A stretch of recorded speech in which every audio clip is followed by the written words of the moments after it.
So within that, like, how do you, because I have this big thing, right, about like diversity and inclusion. And, you know, I think for me as a black man, like, I always associate that with just like, oh, more black people. But now that means something completely different, man. Like, diversity is like a gender, culture, ethnicity, black women, Latino man, Asian, transgenders, whatever it may be. Like, what, there's a scope of people. But like, in the realm of like inspiration for you from your culture being a Latino male, because for me, like growing up, Spike Lee and John Singleton were like, F. Gary Gray were like, oh, those are the film inspirations.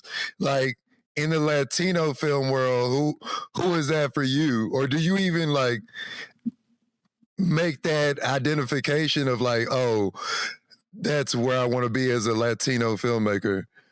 No, I mean, just like you just said, all the directors that you just named are the directors I kind of grew up watching, and there's not very many Latino Hollywood, quote unquote, Hollywood directors that are out there. Of course, now with the resurgence of Mexican cinema, you have some of the top people in Hollywood are from Mexico, and it's changed. It's taken a lot of time to get to that point. But as far as directing style, I mean, there is, for me, a good movie is a good movie, but when it comes to emulating somebody's style, because everybody's style comes from somebody.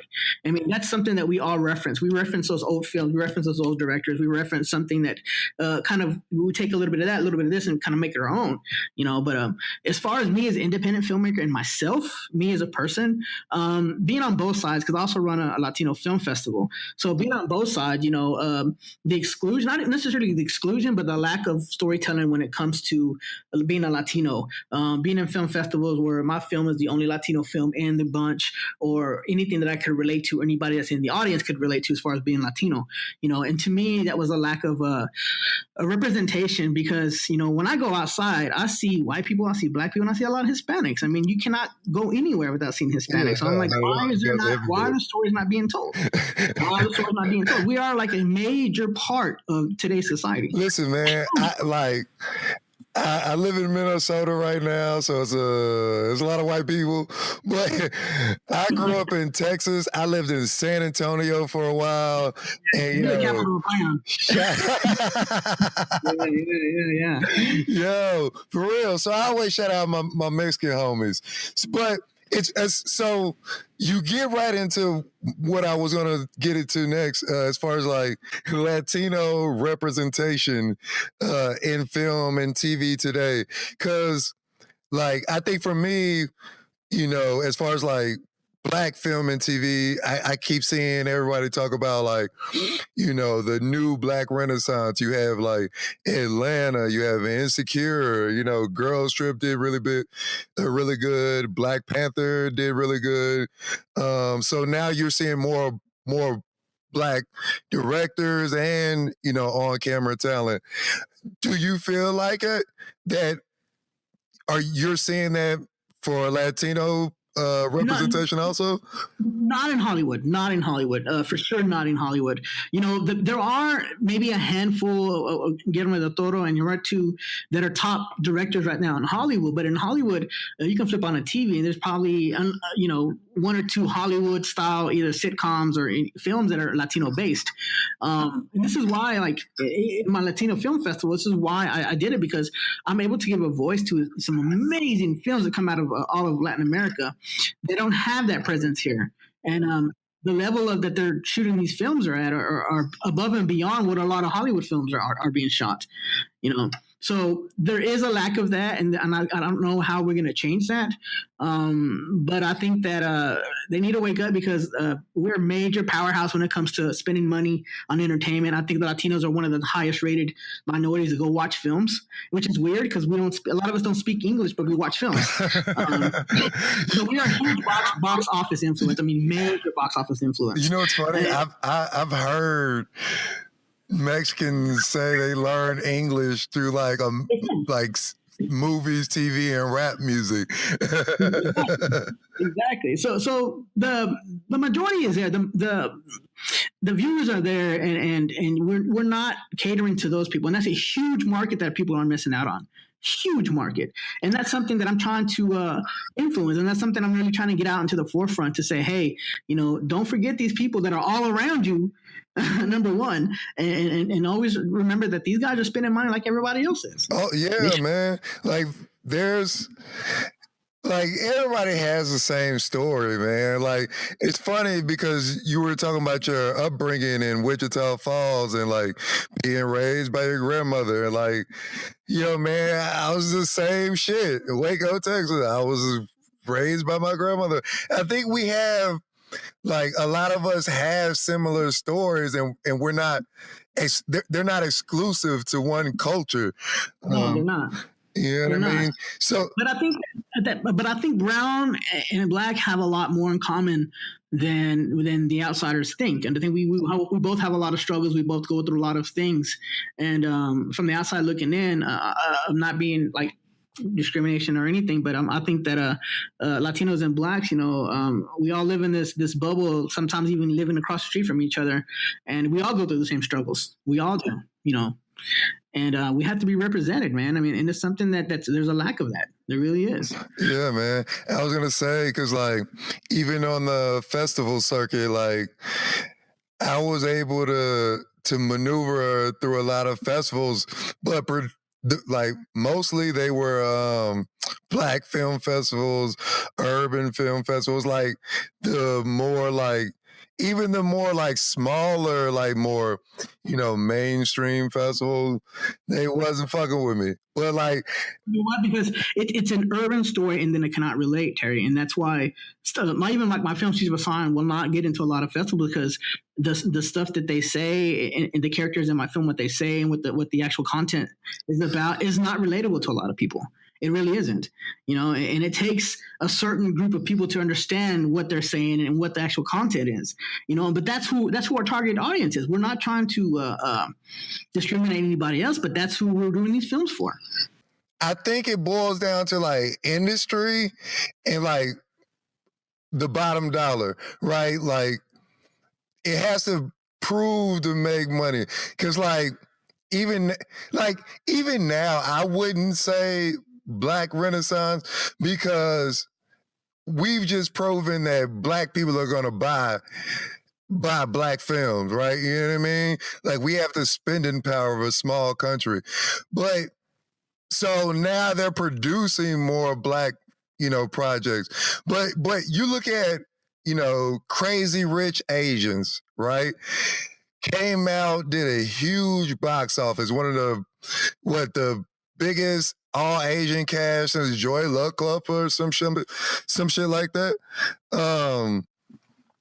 So now I bet you see like an influx of like Asian movies, and not like karate Asian, but like Asian, regular Asian people doing shit.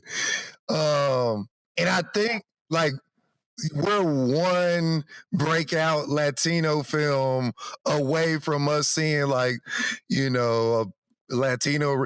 You know what? I'm saying Latino a lot, but I realize some people feel like that's exclusive. Like, is there a Latino Hispanic beef, or like, what's the word? Like, I want to be accurate in that usage. You know what I mean?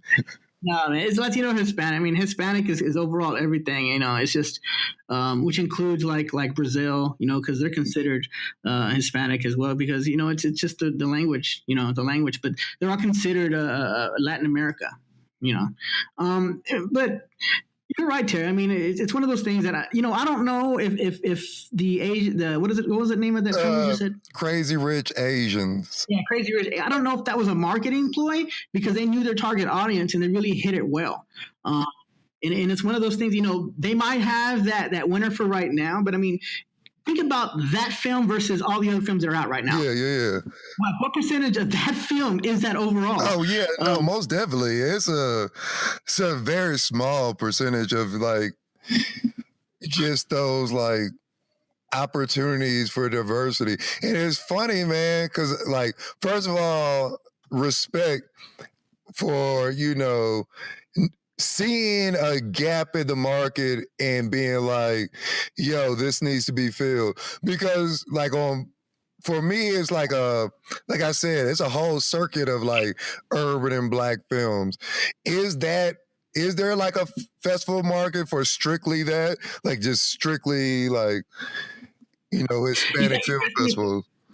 Yes, there is. There is. I mean, we're the one here in Dallas. There's two in San Antonio, one in Houston, and they have one in New York, which is a major one. So yes, there is a market for that, and there's a need because, like I said, there's a lot of films like. The films that we get are from all over the world. We had the last two film festivals, we had major films open up from Mexico. And these films had major Mexican artists. I mean, major Mexican actors. And these are films that are opening up in cinemas over there. And they're doing whole countrywide openings. And these are the films that never played in the United States. And a lot of them are they don't think there's a market that for them here.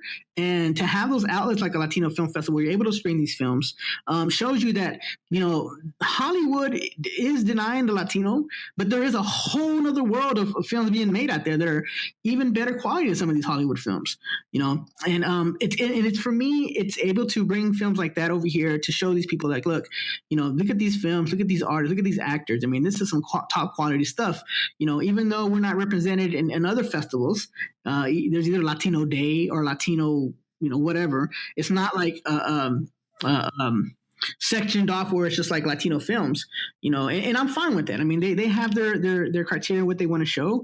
But I want to be able to be that platform to springboard a lot of these films out here to give them a chance to be able to screen here in the States, and do you feel, let me ask you this, Terry, do you feel it's discrimination to have a Black Film Festival and Latino Film Festival? What in your mindset do you feel that do you think that's, a bad thing or a good thing? All right, I'm gonna say it like this, right?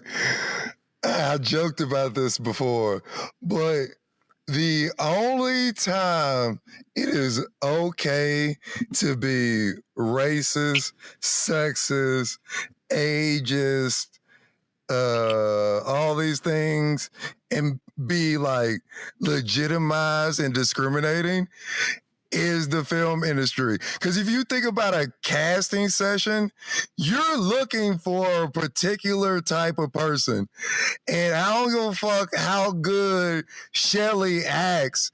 If I'm looking for a Rhonda, that bitch is not going to do. You know what I mean? So, and also on a larger scale, I 100% believe in, if you don't have a market, creating one for yourself. Because like people like question why HBCUs still exist.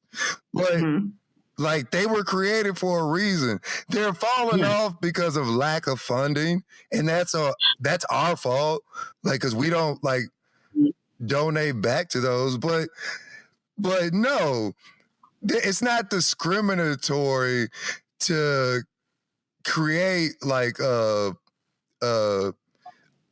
it's basically a niche film festival because you have horror films, you have LBGT film festivals, so it's all created out of necessity. Yeah, exactly. It comes out of necessity. If there wasn't a need for that, these things wouldn't have been created. I felt that there was a need for this, so I created a film festival. So there, and it's become successful. So it's one of those things that if there's a need, it's going to get created. And to me, like I said, the lack of role models on Hollywood and the lack of role models on television, I feel like I needed to represent those films that are being out there being made and that are out there winning these huge awards. So I feel like there was a need for me to screen these films here. So, I mean, I totally agree with that. I mean, one day I was asked, like, why don't you open it up for everybody to submit? I'm like, no, because if they want to do that, there's other film festivals that can submit to. Yeah. This is like,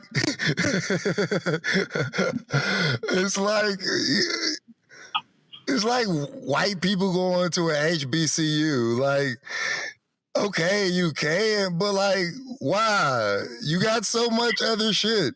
You know what I mean? Like, And I'm not discriminating against white people, but I mean, our rules are basically you have to have a Latino themed a film. It has to be a Latino director or Latino actor, or it has to be a Latino producer. There has to be a Latino connection somewhere, and where a major role in a film has to be played by Latino. Now, if it's a white director, I'm good with that. White producer, I don't care about that. But there has to be a major role where Latino is played something of significance in the film.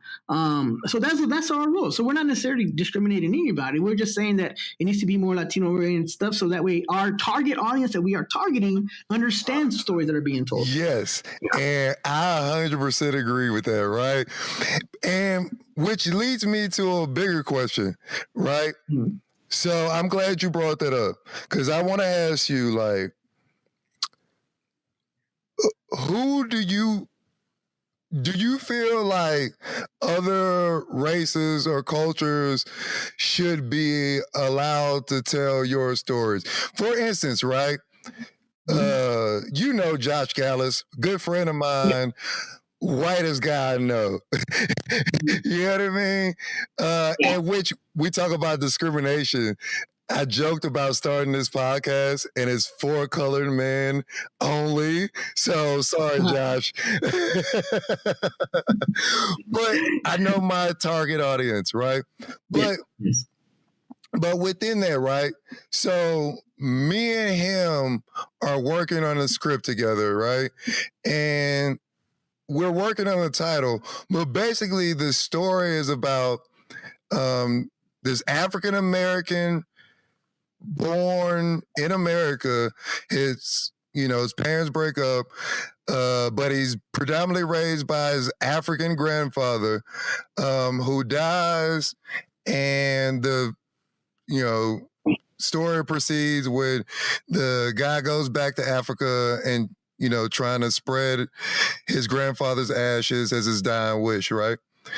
Mm-hmm. Now, within that, Josh came up with the story. It was originally his thesis idea, but he ended up coming to me to get a certain perspective on the story that he couldn't bring to it, right? But it's his story.